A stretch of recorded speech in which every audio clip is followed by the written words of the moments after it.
Hey everybody, welcome back to the channel. Today we're going to be jumping into our 2017 Ram 1500 and we're going to be replacing our key.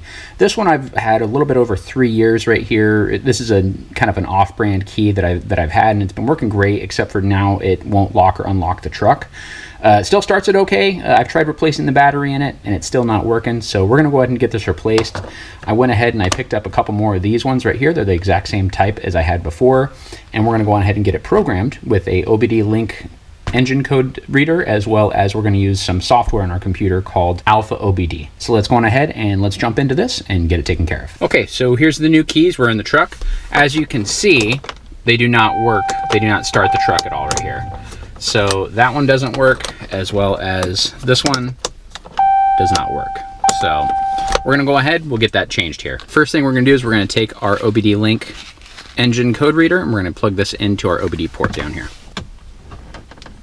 Got the OBD reader plugged in here. Now let's go on ahead and open up our laptop. We have our software opened up, the AlfaOBD right here. We're going to go on ahead and hit connect, and we should be able to connect to our OBD link right down here.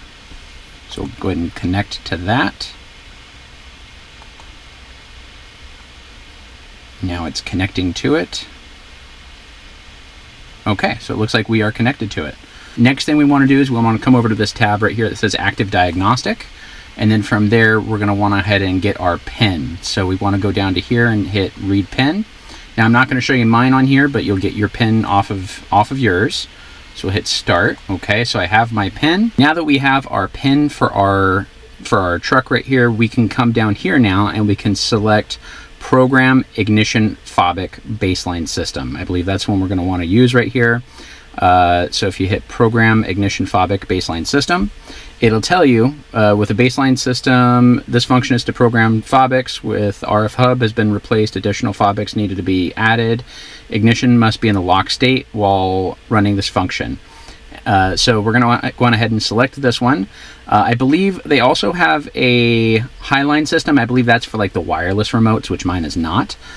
So I'm just going to stick with this one right here. Now, keep in mind, guys, if you're not careful in here, you can mess up stuff in your truck. So just kind of make sure you know what you're doing before you get in here to do this stuff right here. Maybe do a little research on it. If you're going to be playing around here, you know, I can't take any responsibility if you guys, you know, brick your truck or something, mess up something in it. So definitely do this at your own risk. So we'll go on ahead and we will select Program Ignition Fobic Baseline. And then I'm going ahead and start, and it's going to make me enter in my code right here. And I'm going to take my key, I'm going to put it into the ignition here. And it says it must be in the lock section. So that takes care of the first key. Let me take a look at my next one here. So this key, as you can see, it's still not working for the second one. So same thing, I'm already in here, Program Ignition Fobic Baseline System. I've got it in here. This is the other key that I want to program, so I'm just going to hit Start. It's telling me that it's started and to please wait. Okay, so this one's still thinking here. I'm going to stop it here real quick.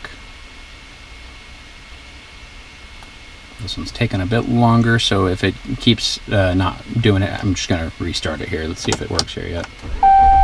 Oh, there we go. It looks like it did program right here, so maybe it just lost the connection. So yeah, everything is looking great here now. So everything should be working great, and we can disconnect it and test it out here. These two keys should be programmed here now, so we can go on ahead and remove our little tool right here, this OBDLink MX Plus. We'll get that removed, and then we'll double check our keys here now. So again, we have our two new keys right here, and that one locks it okay. Unlocks it, same thing with this one. And then now we can go on ahead and we can start the truck and make sure it works with both of them again. Okay, that one works great. And let's double check this one. There we go. Both both of them are working good here, so we will call that a win. Now, one other thing, these keys right here, as you're probably aware, they do have the actual key in the base of it that you can slide out and unlock it. What I do, just honestly, if I still have my existing one right here from my original key, and it just slides right into here. You don't have to go get these new ones cut unless you really need some spares right there. So that's all I do for mine. But yeah, hope you guys enjoyed the video. If you liked it, please give it a thumbs up and subscribe to the channel, and we'll see you on the next one.